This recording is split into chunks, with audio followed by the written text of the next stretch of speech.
Hello friends, welcome our channel MCQ centre. तो दोस्तों, जहां एक तरफ आप देख रहे होंगे कि उत्तर प्रदेश में हायर जुडिशियल सर्विस में एचजीएस की परीक्षा में 98 पोस्ट में से मात्र 31 पोस्ट भरी जा रही है और पोस्टों को इनके लिए मतलब उसके लिए एलिजिबल कैंडिडेट इनको नहीं मिल रहे हैं। इनका ये आरोप है। आरोप कितना सही है आप सब लोग जानते हैं कि किस तरीके से नियुक्तियाँ होती हैं।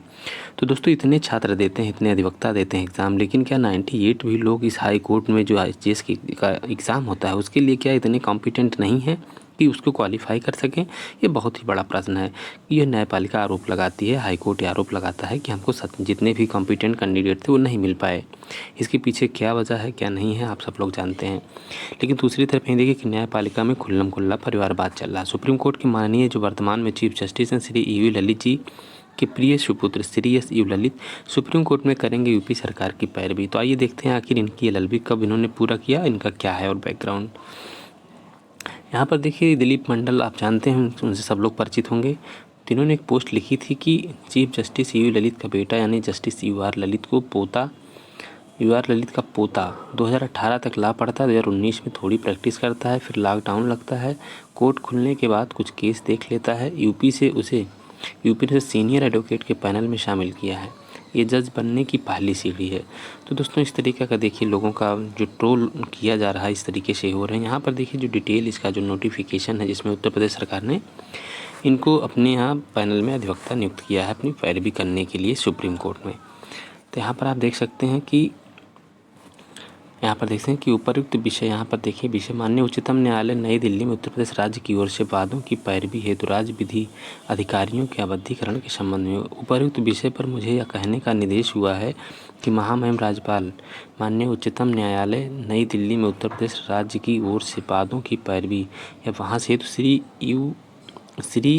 एस यू ललित पुत्र श्री यू ललित इनका देखिए रजिस्ट्रेशन नंबर है दोस्तों 2017 में इनका रजिस्ट्रेशन हुआ है। अधिवक्ता को वरिष्ठ पैनल अधिवक्ता के रूप में आबद्ध किए जाने की सहर्ष स्वीकृति प्रदान करते हैं। यानी अब ये उत्तर प्रदेश सरकार की तरफ से उत्तर प्रदेश का सरकार का पक्ष रखेंगे सुप्रीम कोर्ट में।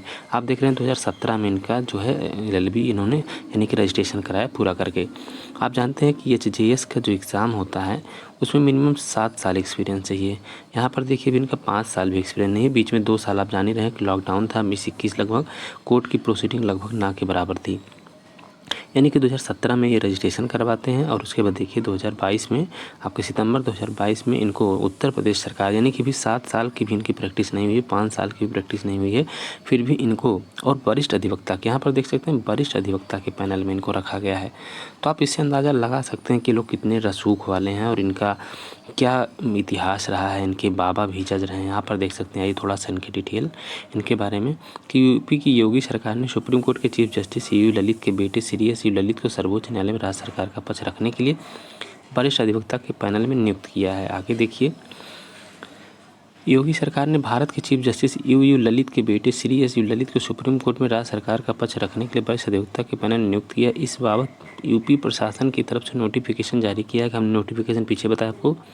हाल ही में एनबी रमन की रिटायरमेंट के बाद जस्टिस यू ललित ने सुप्रीम कोर्ट के 49वें चीफ जस्टिस 49 इनका नंबर है चीफ जस्टिस का पद संभाला है। महाराष्ट्र के शोलापुर में जन्मे जस्टिस यू ललित की 4 पीढ़ियाँ वकालत से जुड़ी हुई हैं। जस्टिस यू ललित के दादा रंगनाथ ललित सोलापुर में आज़ादी से पहले वकालत किया करते थे। जस्टिस यू ललित के पिता उमेश रंगनाथ ललित भी वकील रह चुके हैं जो बाद में हाई कोर्ट के जज भी बने। जस्टिस यू ललित को बार से सीधा सुप्रीम कोर्ट जस्टिस के तौर पर नियुक्त किया गया। यानी कि जो आपके वर्तमान चीफ जस्टिस हैं ये पहले किसी भी हाई कोर्ट के जस्टिस नहीं रहे हैं, इनको सीधे बार से उठा करके इनको सीधे सुप्रीम कोर्ट में जज बना दिया गया। क्योंकि भाई क्राइटेरिया तो है, फुलफिल तो करते ही हैं, 10 साल की प्रैक्टिस चाहिए और उसमें कोई मिनिमम एलिजिबिलिटी वही है। तो ऐसा तो है, नियम के विरुद्ध नहीं है, लेकिन फिर भी इनको सीधे बिना किसी हाई कोर्ट का जज बने हुए इनको सीधे सुप्रीम कोर्ट में जज बना दिया गया। वहीं उनके बेटे श्री एस यू ललित भी वकील हैं जिन्हें यूपी सरकार ने राज्य सरकार का पक्ष रखने के लिए वरिष्ठ अधिवक्ताओं के पैनल में नियुक्त किया है। दोस्तों, आप देख रहे हैं कि इस तरीके की प्रक्रिया है और वैसी न्यायपालिका में ठीक है, भरोसा लोगों को करना पड़ता है और कोई माध्यम नहीं है, लेकिन किस तरीके से प्रमोट किया जाता है, न्यायालय जो जजों की फैमिली है उनको किस तरीके से सपोर्ट किया जाता है, और जो भी गरीब और मध्यम परिवार के लोग जो एचजीएस का एग्ज़ाम देते हैं, जो एचजीएस की परीक्षा देते हैं, उसमें सोचिए कि 98 पोस्ट में से इनको 98 छात्र नहीं मिल पाए। ये बहुत ही बड़ी शर्म की बात है, क्योंकि ये इस तरीके से एलिगेशन जो लगा रहे हैं छात्रों पे कि जो भी कंपटीटर हैं कि उनको योग्य नहीं मिल रहे हैं, लेकिन ये कोई भी एग्ज़ाम बिना दिए हुए सीधे उत्तर प्रदेश सरकार के वरिष्ठ अधिवक्ता पैनल के ये एडवोकेट हो जाते हैं। अभी 7 साल की प्रैक्टिस भी नहीं हुई है, फिर भी इनको इतना तवज्जो दिया जा रहा है, क्योंकि इनके पिताजी जो हैं इसमें वर्तमान में चीफ जस्टिस हैं। इनका कार्यकाल आपको पता पूरे 100 दिन भी नहीं है और ये जल्द ही रिटायर होने वाले हैं, नवंबर में रिटायर हो जाएंगे।